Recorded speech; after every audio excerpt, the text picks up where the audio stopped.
Hello, everyone, and welcome back to the virtual Peterson Institute for International Economics for today's discussion of the macroeconomic implications of the Trump international economic policies, the new U.S. international policies. We're very fortunate to bring together again Olivier Blanchard and Lawrence Summers, who, in addition to their many other qualifications, are two of the great policy macroeconomists of the era. Previously, we had a discussion between them on issues like R* and secular stagnation that was widely watched and cited. And for both good and bad reasons, I expect the same to be true today. Olivier Blanchard is a senior fellow at the Peterson Institute, previously having been the initial Seafred Bergson senior fellow.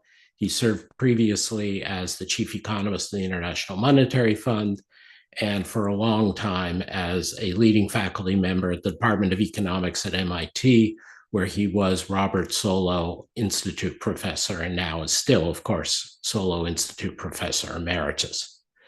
Lawrence Summers is the Charles Eliot University Professor at Harvard. He has previously served as the U.S. Secretary of the Treasury and the Director of the National Economic Council. He also has served in various other senior policy roles, including as chief economist of the World Bank and undersecretary of the Treasury for International Affairs. I'm not going to go further into their intro. You know who they are. What is important is to take a stock of the broader systemic implications of what is going on in Washington. And for that, Larry, could we open with you?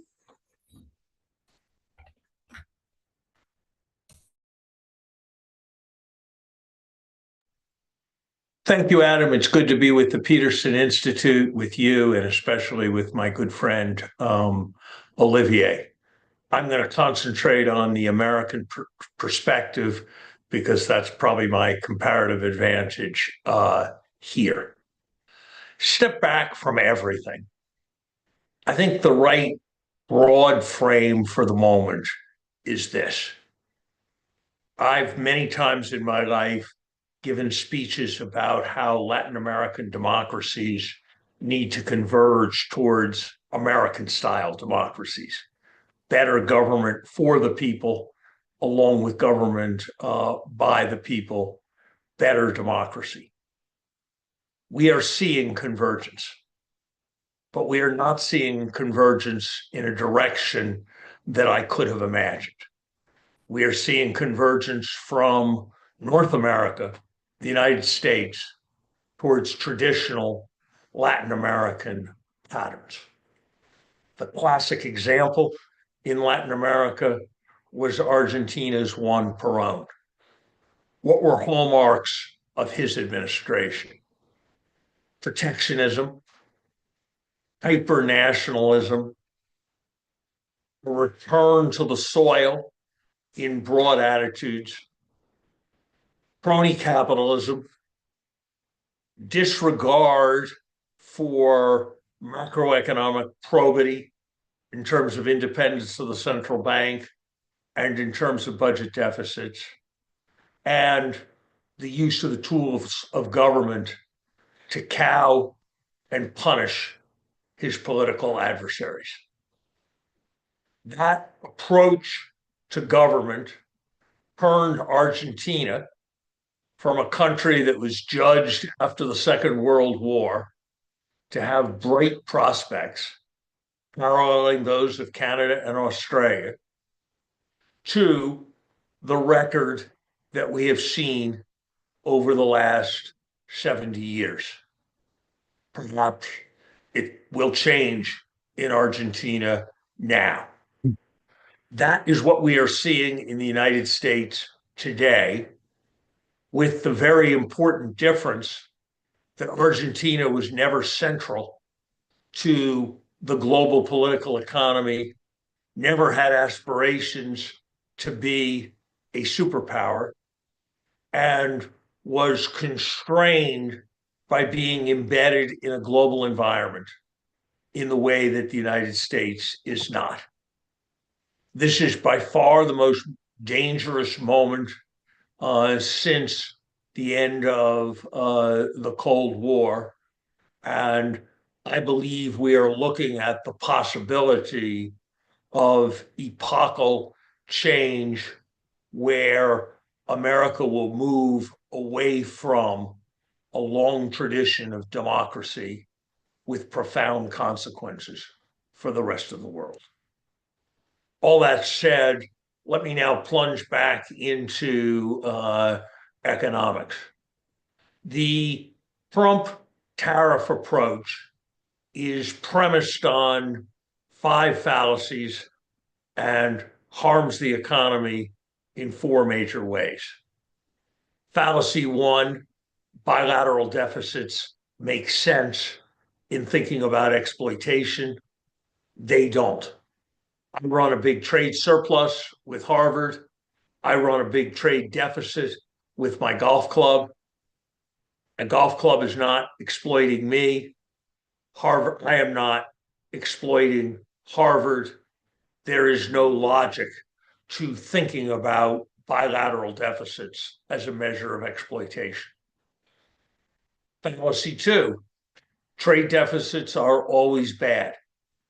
It is a matter of arithmetic that the only way you can attract capital is by importing more than you export. Arizona, where I live, has been a burgeoning part of the American economy since the Second World War and the invention of air conditioning. It has run a trade deficit every single year with the rest of America and the rest of the world. I would rather live in a country that capital is trying to get into than a country that capital is trying to get out of. And the arithmetic counterpart of that is a trade deficit. So framing the problem, even in terms of a global trade deficit, is a big confusion. Fallacy 3, tariffs are not a major determinant of the level of trade deficits. Look at non-protectionist Switzerland and its vast surplus. Look at heavily protectionist Brazil and its substantial deficit.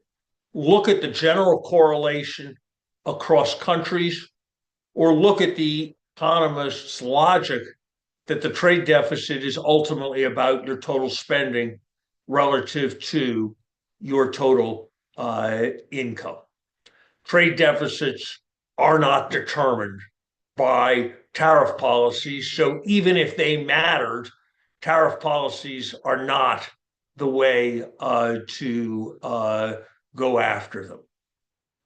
Fallacy 4, the manufacturing is not going to be a major source of opportunity for Americans going forward.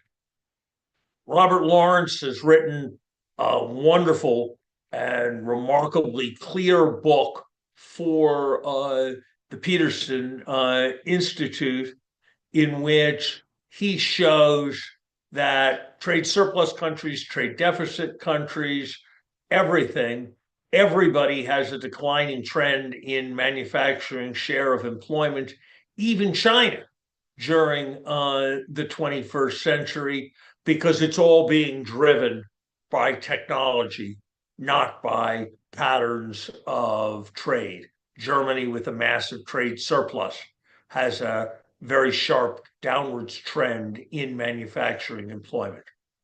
My only criticism of Lawrence's book is that he doesn't make what I think is a central point, which is that of the 8% of US employment that is in manufacturing, only half, and that's a declining fraction, is in production work.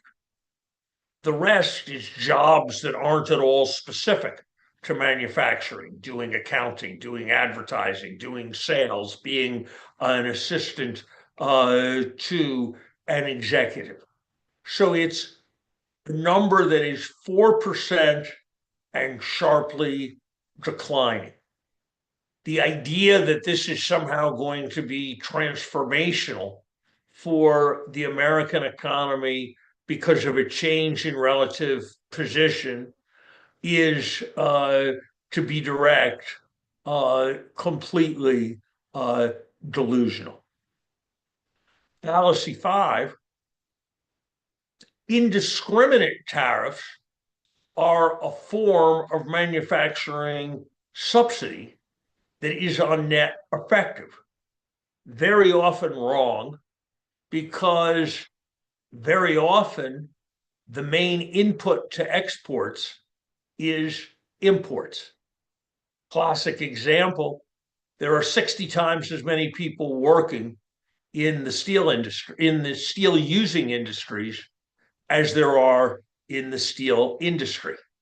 So when we raise the price of steel, we raise the price of a key input for every industry, from automobile production to home construction.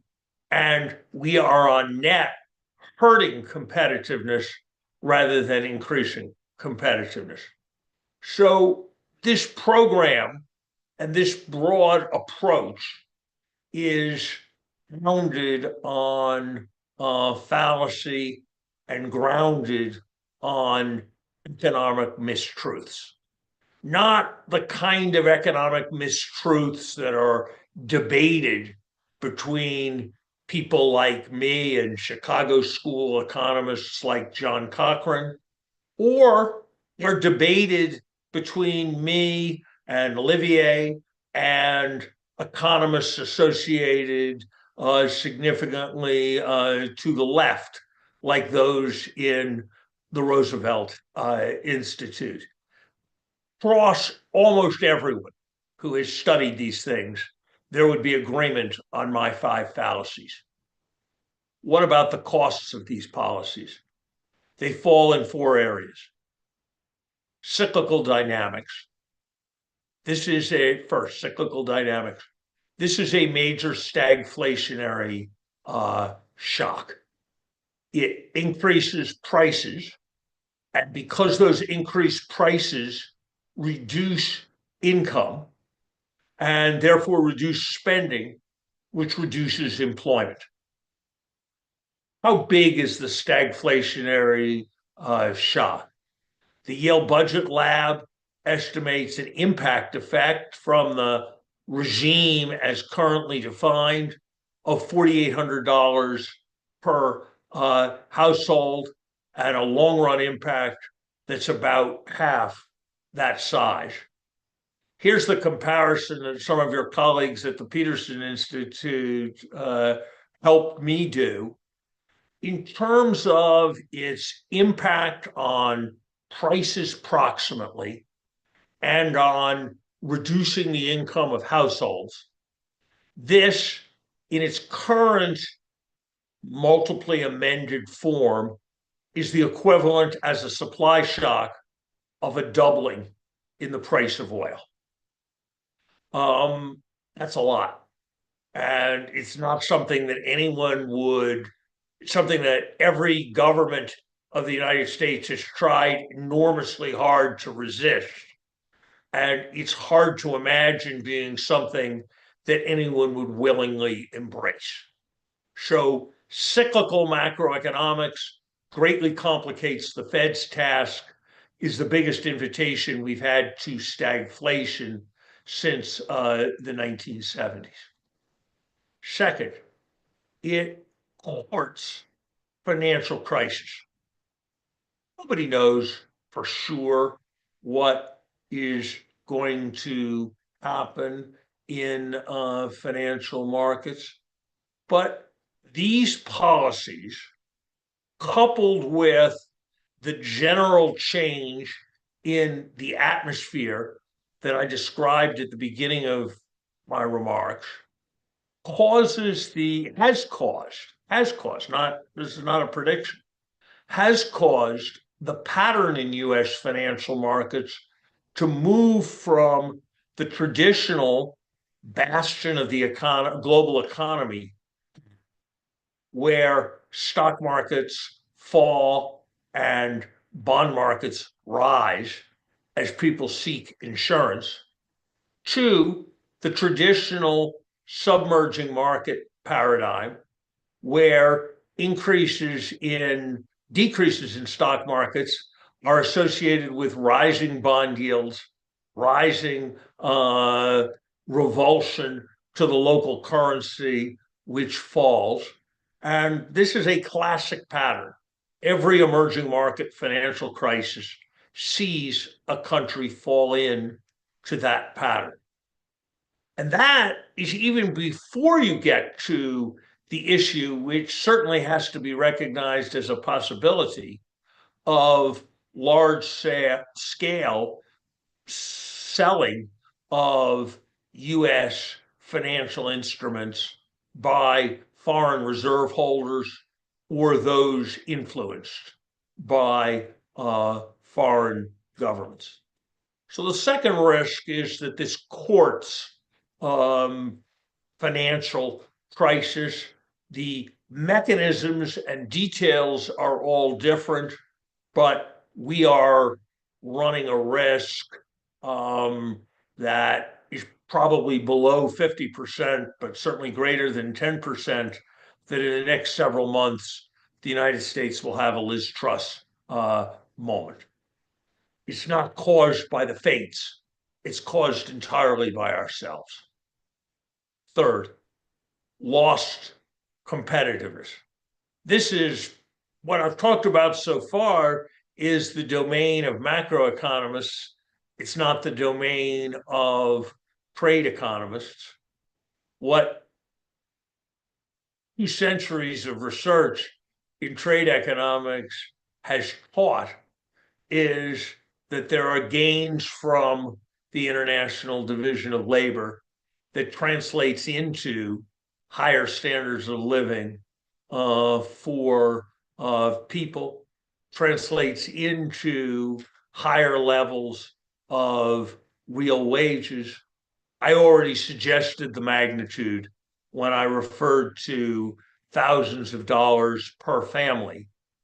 And notice, and people haven't said this enough, that the thousands of dollars per family estimate is an estimate of the pure boomerang effect of our policies before you get to any retaliation by other countries with adverse effect or any weakening of the global economy, which reduces the market for US goods. So it is a very conservative effect. Notice also that this is an effect that, insofar as it affects inputs and affects our capacity to develop exports, is an effect that may have lasting and cumulative effects on the rate of growth. Research I did a generation ago with Brad DeLong suggests that low-priced equipment, something we're very much compromising with these policies, is a significant predictor of economic growth. Fourth, we have taken uncertainty to epic levels. I would not have imagined that we would all be breathing a great sigh of relief because the VIX, the measure of implied volatility on Wall Street, was only in the low 30s. That's about 70% higher than its normal level and is regarded as substantially elevated and is favorable only by the standards of where it was a week or 10 days ago. Policies had taken it to levels that had only previously been seen during the pandemic and during the height of the 2008 financial crisis. And there should be no confusion, and I'll conclude on this point, that a study of the daily or even the hourly movements in markets suggests that all of any calming we have seen is a consequence of a growing perception that these policies will be reversed. None is a consequence of people adjusting to these policies or a judgment that these policies will be successful. So what we are seeing is an unprecedented and massive self-inflicted economic wound, and judging the prospect going forward is less about analyzing the wound, where the causal mechanisms are very clear, than trying to judge the extent to which there will be a course correction that has never been more necessary in the last half century than in the United States today. Thank you, Larry. I also want to note, thank you for your service as vice chair of the board of the Peterson Institute. You've been standing up for independent institutions and civil society's ability to speak frankly about these issues, and we're grateful to have you with us endorsing our ability to do that.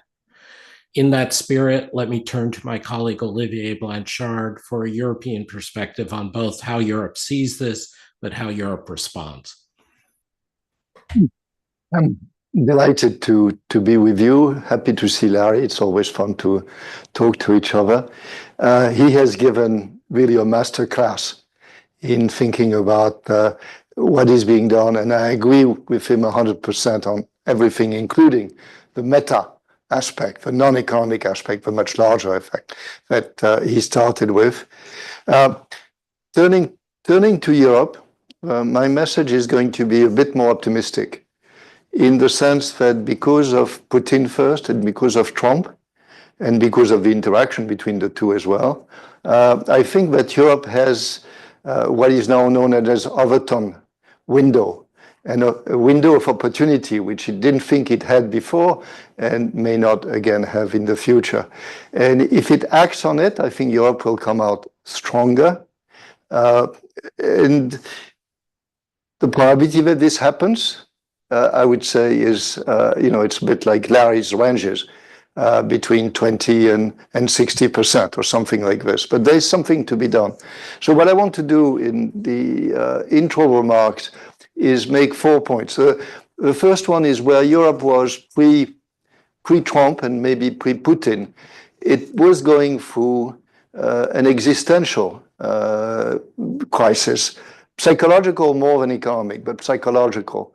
There was a sense that it was being left behind, that productivity growth had been weaker than in the US, had been much weaker in the last 5 years, actually negative in many countries, and that was a big issue. There was the Draghi report indicating that we were losing our position in a number of high-tech industries. There was the notion that the German model, which was based on cheap energy from Russia and a large market in China, could not continue. So there was a sense that everything was really going down the drain. Consumers were pessimistic, firms were pessimistic, and the best projection was very low growth and very low inflation and very low rates as well. So that's the first point. That's where we start from. The second point is what has happened as a result of what is happening in the US and what's happening on the Ukraine border. A number of things which go in different directions. So this is going to be more strictly macro, and then I get to larger issues later. The first one is, as you well know, it has led Germany to do 180 degrees on fiscal policy and basically be willing to finance investment in defense and maybe even more through debt, which is an incredible change provoked by the need to do it.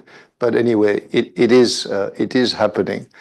The other shocks go in the opposite directions, and clearly the tariffs are going to have some effect on exports from the EU to the US. We were hoping, because it went in the textbook that way, that there would be a depreciation of the euro. It turns out, for reasons that Larry has explained, that the uncertainty effect implies an appreciation of the euro, which is good for the euro, but not so good for the European economy. So you have these forces, the fiscal being pushing demand and the decreased exports and the stronger euro going the other way. How is it going to work out? Hard to tell. My sense is fiscal is going to take a while to actually come in play. So we're going to see negative effects, so lower growth, but not by a very large amount. And on inflation, you have these different forces at work. The appreciation of the euro tends to be disinflationary, recession or a slowdown also. So my sense is that there's not going to be a whole lot of inflation. The second point is, thinking about what happens in the next 6 months, but it's very narrow. As you know, the underlying theme of our discussion is that much bigger issues are coming, and we can discuss inflation. We can discuss whether growth will be 0.5% above or below our previous estimates. But it's clear that there is more. So that's the last 2 points. The third one is how Europe should react to US tariffs. It has the tools. It actually has put in place a tool called the anti-coercion instrument, which allows to basically take measures against a country which misbehaves with a lot of flexibility.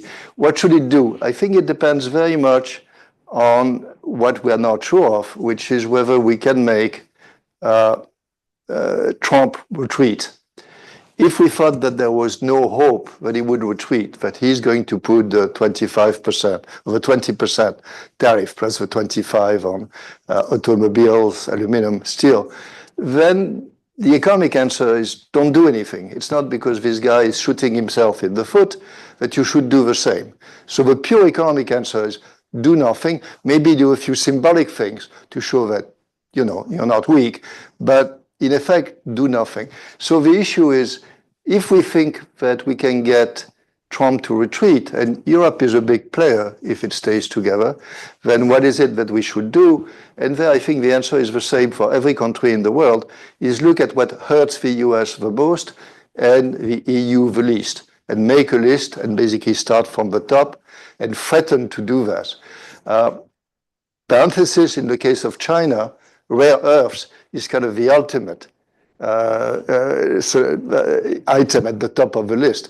Very costly for the US, totally costless for China. We don't have rare earths, but we have a big imprint of the GAFA. And we can be nasty to them. We can put a tax, which they wouldn't like. We can reduce what they can do. We can limit what they can do. Again, we have the instruments to do it. And I think we should threaten to do it. Not do it, but threaten to do it and be willing to actually do it if there is no retreat. But that's how I see what Europe should do. And then the last point, maybe the most important one, which is that, again, on the Overton window, it seems to me that there are things that Europe can do, which it was not willing to do before and now may have the strength to do it. The first one is Europe is much more popular with the Europeans because of Trump. So there's much more support for doing things at the European level, or at least working together.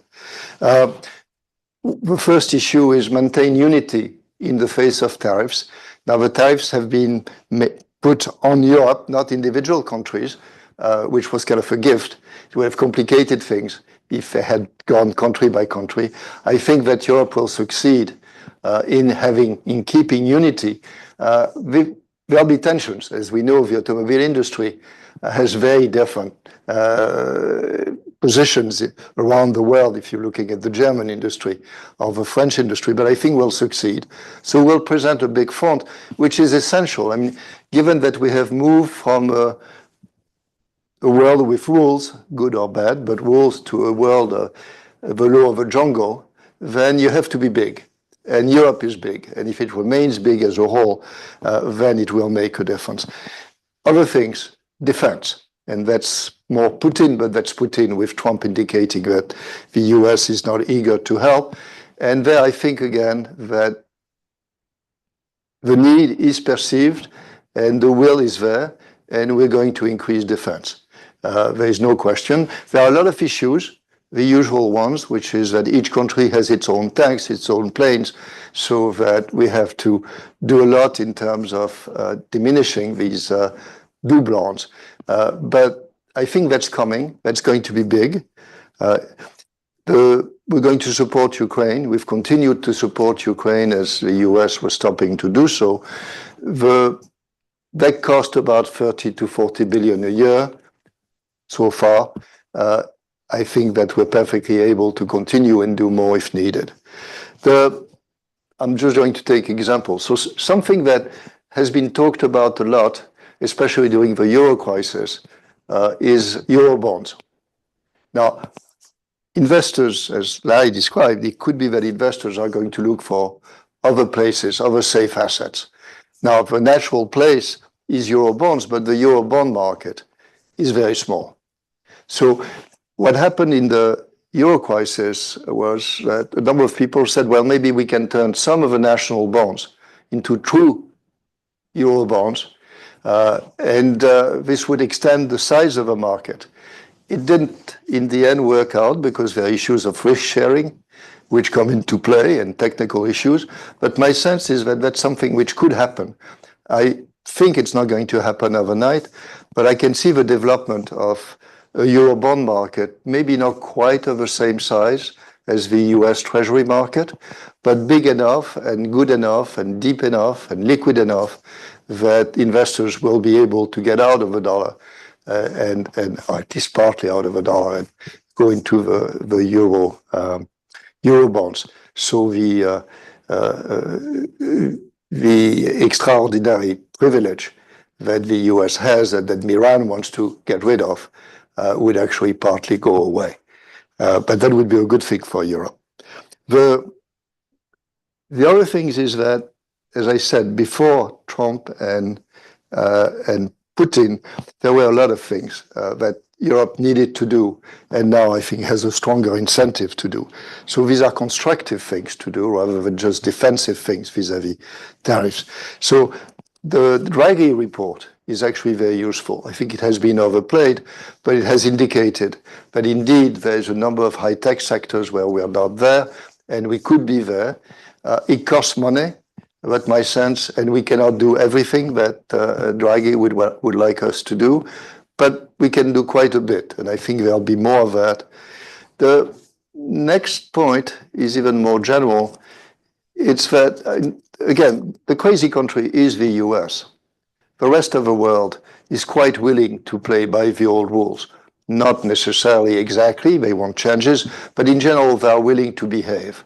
And my sense is that Europe is in a good position to sell the idea of coalitions of the willing on various issues, which is the countries which continue to be willing to play by the WTO rules, revised or not,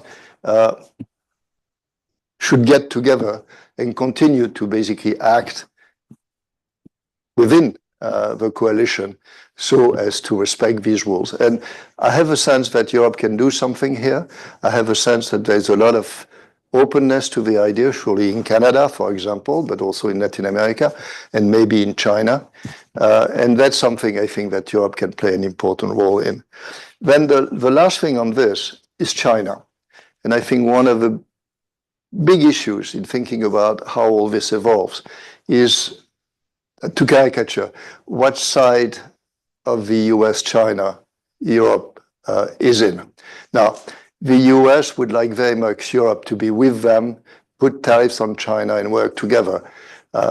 That's almost surely not going to happen because the way, I think Europe was never eager to do it, and the way Europe and others have been treated implies that this will not happen.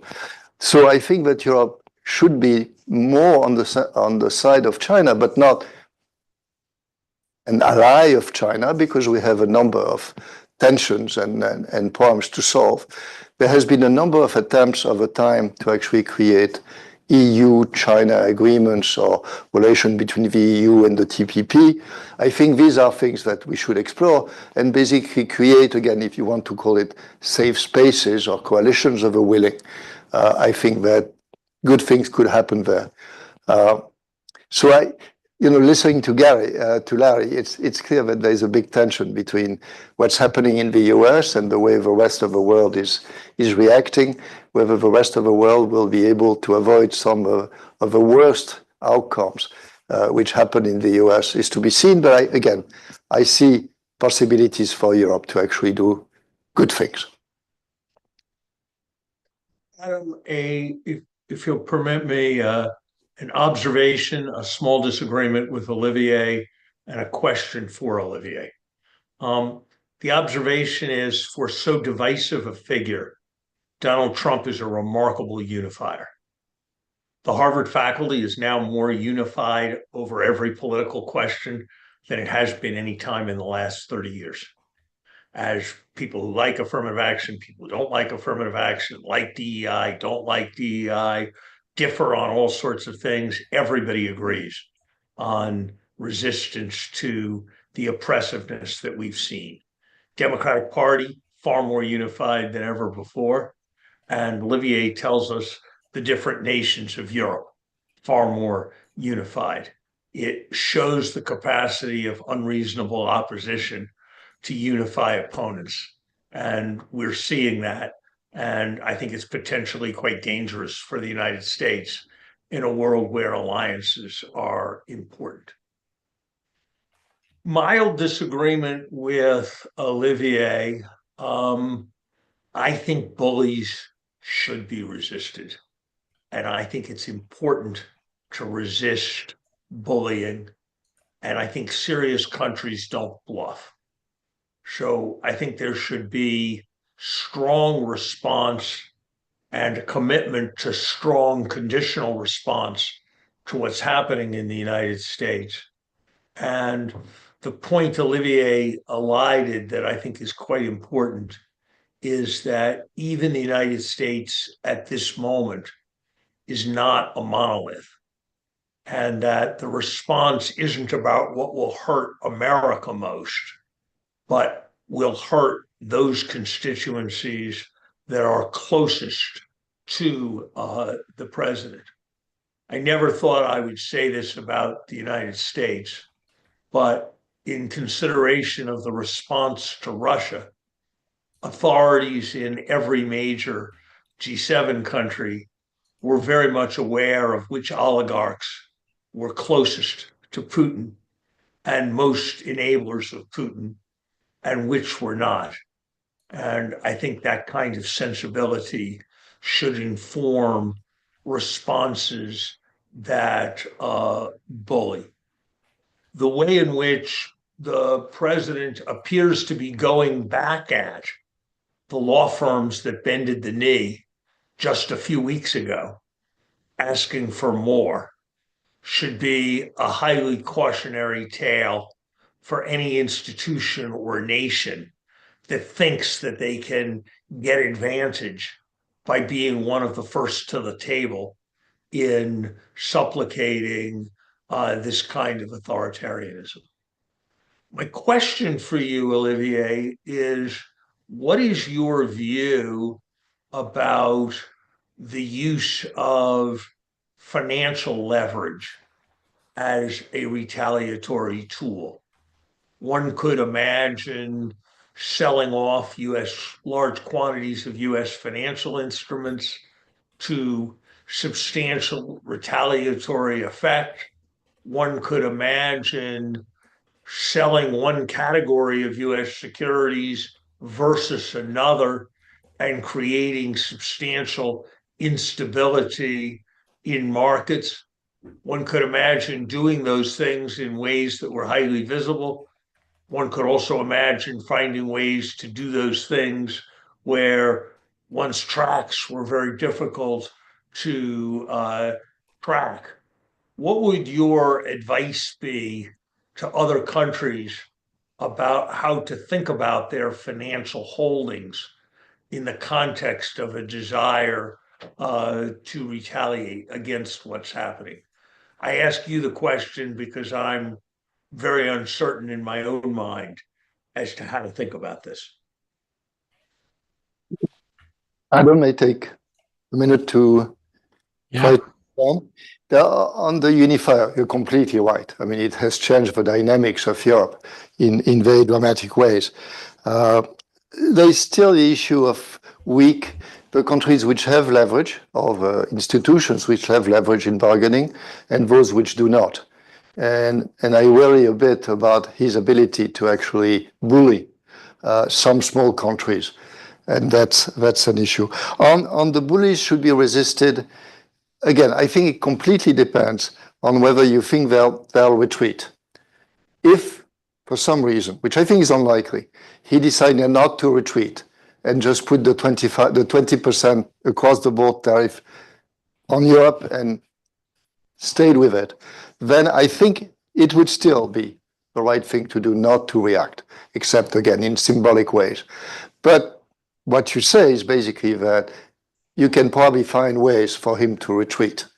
Now, the GAFA, I think, is in that spirit, which we think that they have they have his phone number, right? And so when they become unhappy, then they call him and he retreats. This is what we saw this weekend with respect to chips and laptops, right? Somebody made a phone call.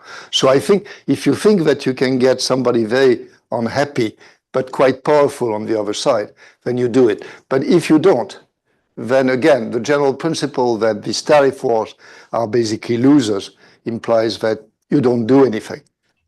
You only do something if you can actually use it in bargaining. I get, believe me, I get completely your logic. It was kind of the essence of Winston Churchill that he ignored all that logic.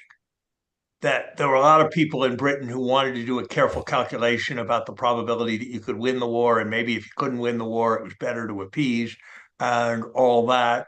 But sometimes there was a view that the right thing to do was you just had to stand up to bullying.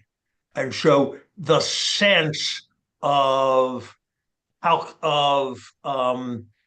amoral calculation about prudence, while I completely understand the economic logic, seems to me in a multi-period activity, establishing the principle and the precedent that that's the way in which you will think and you will react is quite problematic.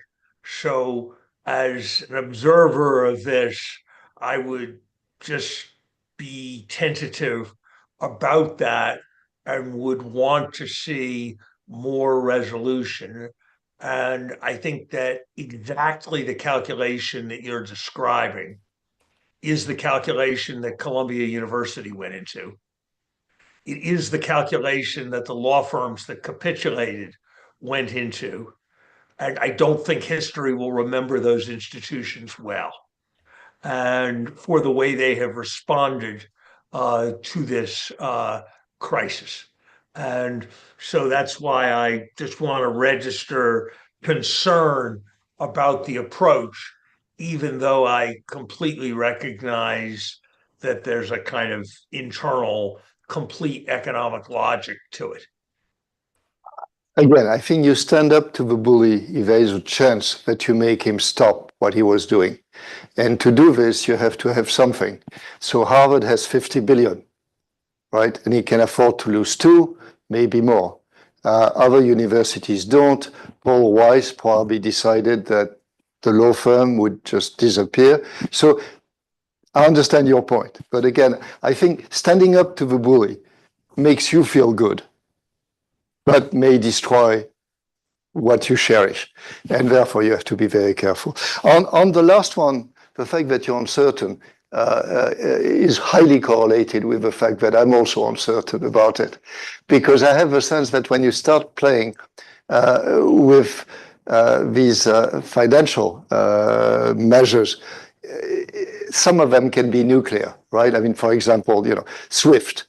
We would love to have something else than SWIFT. Possibly, how can we go from SWIFT to something else? Is not very helpful. shifting, I think, funds away from the US is something that can be done. There was this old argument that China would never sell its treasuries because by doing so, it would basically incur a capital loss and therefore it was not going to do it. My impression is China is a bit like Harvard in the sense that it can actually afford to sell 10, 20 billion of treasuries. And yes, I'm quite sure that the price will fall, the yield will increase, there'll be a capital loss, but China can take it. I think there are things to do at those margins, selling US assets, but exactly how it should be done. My reluctance to say anything precise comes from two things. 2008, in which, what were kind of small changes led to a financial implosion, and we didn't quite understand in real time exactly what was doing what, and you know very much about that. And the other thing is, this is finance. Granular finance is not what I know well, and therefore I approach this with great care. We've been discussing financial leverage, but I don't have strong views either. Okay, let me push this a little bit, prompted by a question from Mexican former Ambassador Luis Bernal. Larry, if we assume Olivier is right that there's not going to be rapid, uniform collaboration between Europe and the US in terms of export controls or standing up to China, but we also assume that the US Congress in both parties is very anti-China. How does this play out? And how do you think, I mean, obviously we've discussed in the past how the Trump administration is not necessarily handling the China relationship well, but given the changes in our economic regime, how does that play out?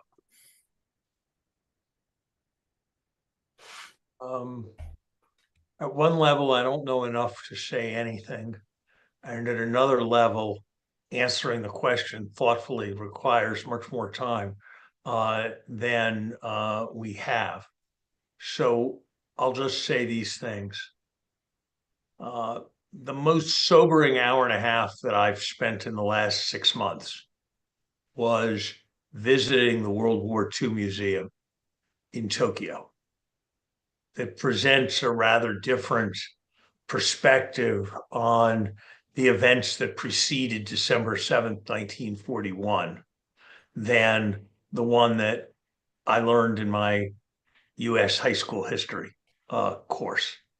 And so I think we need to be very much aware of the possible consequences of economic aggressiveness on our part, even economic aggressiveness that is reasonably well justified. We need to be prepared to think consequentially about that vis-a-vis China. Second thing I would say is I think we need to be pretty cautious about the view that decoupling is increasing of our leverage. You can only decouple once. You can only take advantage of dependence once. And if we do it now, all the leverage that we would have had 5 years from now or 8 years from now from undercutting interdependence will be lost. And I think it's probably reasonable to say that our truculence over the last 7 years has contributed to a whole set of Chinese actions that have very substantially reduced our leverage relative to what we might have hoped. So I think it is very important that the United States work harder than it has to date to, while being firm, also engage in strategic reassurance that it is our desire to protect a rule-based global economy, but it is not our desire to suppress the prospect of Chinese economic success. I have used many times the metaphor for thinking about the United States and China of two men in a two-oared lifeboat who don't know each other that well, are not comfortable with each other, come from entirely different backgrounds, but the boat only moves if both oars are pulled. The sea is turbulent and the shore is a long way away. And so there really isn't an alternative to finding a modus vivendi. And I think a greater signal of US commitment to find a modus vivendi and a bit less of a sense that this is an opponent that can be seen off would, I think, be constructive in the current moment. Thank you very much. And obviously, your fellow PIE board member and colleague, Robert Zoellick, has made similar noise about that kind of probity. Not yet, Olivier. I'd like to ask you both, we're getting near closing time, to circle back to... A two-handed, will I insist? No, there is no such thing as a two-handed, There Olivier. is. Basically, what Larry is describing is something that a Trump administration has destroyed. There is absolutely no trust, no confidence that anything like this would actually be respected by the administration. So the next administration may be able to do it, but that's gone. Okay, let me try to get the two of you back to macroeconomics for a closing bit. You're both world-leading experts on the theory and practice of fiscal policy. We had a discussion, not really a debate, between the two of you about the rise in R star, the equilibrium exchange rate, and you both have said, and Larry initially, when talking about secular stagnation, said large-scale fiscal expansion was the way up for R star, which might be beneficial under certain circumstances. How do you see the current configuration of both US and Europe expanding their fiscal approach? Many people see the European expansion as positive. Many people see the US expansion as taking us towards crisis territory. What does this mean for R star? What does this mean for potential divergence between the effective R star in Europe and the US? Let me start with you, Olivier. So indeed, this was a topic of our previous discussion. And I thought that R star would be less than G, and Larry was more skeptical, had become more skeptical that this was going to be the case. And so the question is whether I concede or not. I'm of two minds. I'm not sure, and I think there's a difference between the US and Europe in that respect. It seems to me, in general, I don't see what factors which explain the long decline pre-2019 should be gone. But clearly there has been a change in fiscal policy. So it's clear that in the US, it's not so much the level of debt, which I think is a big issue, it's the deficit, which is the big issue. And I think this is leading to an R star, which is higher than it would have been otherwise. I still think R star and G are probably over 10 years, probably fairly similar, but you don't get the kind of advantage you get when R is much less than G, which we had at some time in the past. In Europe, it seems to me that despite the fact that there is going to be a bit of a fiscal expansion, it is much more reasonable. I think there are a few countries like mine which will have to do something more drastic. But in general, the deficits are not extremely large. And my impression is that we're returning to an R minus G or an R star less than G of the order of 1 or 1.5%. I think what's interesting is we tend to think that there should be one R star in the world, given arbitrage, given that people move funds. But if I had to guess, I think we're going to be in a state of higher R star in the US for a while and lower R star in Europe. So this is where I am. Again, I don't think we were totally sure of what was underlying the steady decrease in our star before 2019. So we can't be sure exactly as to what will happen. But that's my best guess at this point. Thank you. Larry, you get the last word. I think Olivier and I appear to disagree about our star a bit more than we do because we gravitate to different questions. I gravitate to the question of whether our star has increased substantially from where it was 5 years ago when the Fed put our star at 2.5.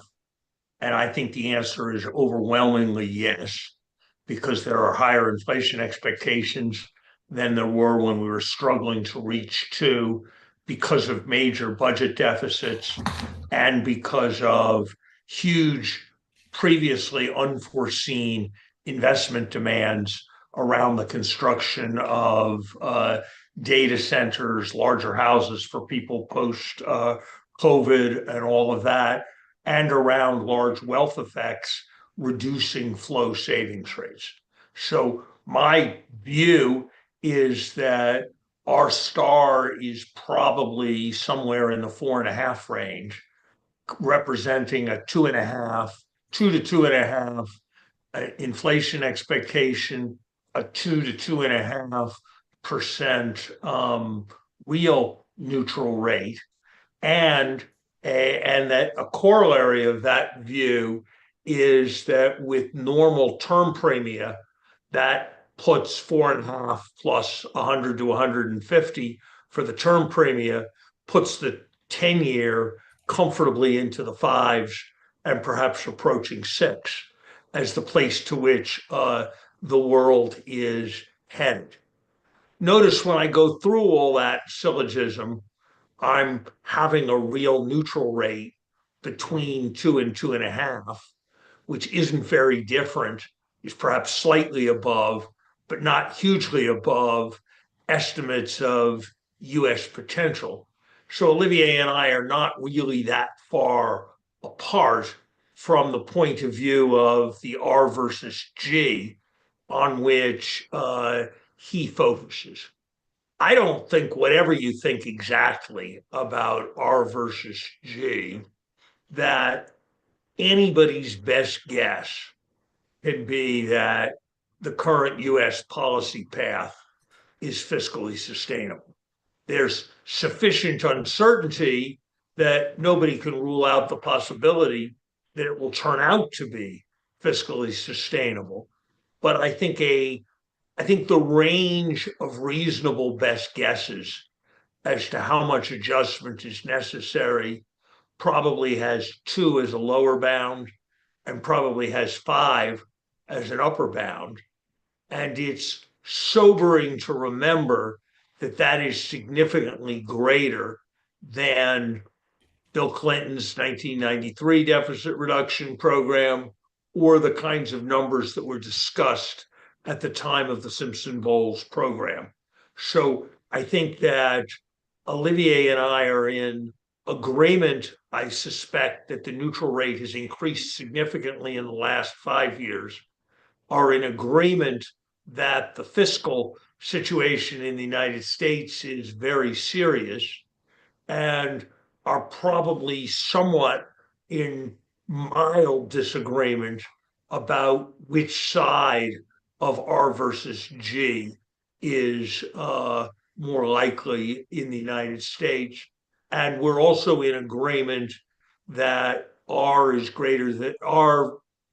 neutral rates are higher in the United States than they are in Europe. And I think we would probably also be in agreement that in a world where total levels of trade surplus or trade deficit are constrained politically, that there's no reason to have deep conviction that our star should be neutral and should be the same everywhere, because the arbitrage flow is inherently limited. Thank you, Larry, and thank you, Olivier. We've come to the end of our time. We're grateful to Lawrence Summers, the Vice Chair of the Board of the Peterson Institute, and Olivier Blanchard, Senior Fellow at the Peterson Institute, for sharing their time and their views thank all of you for joining us.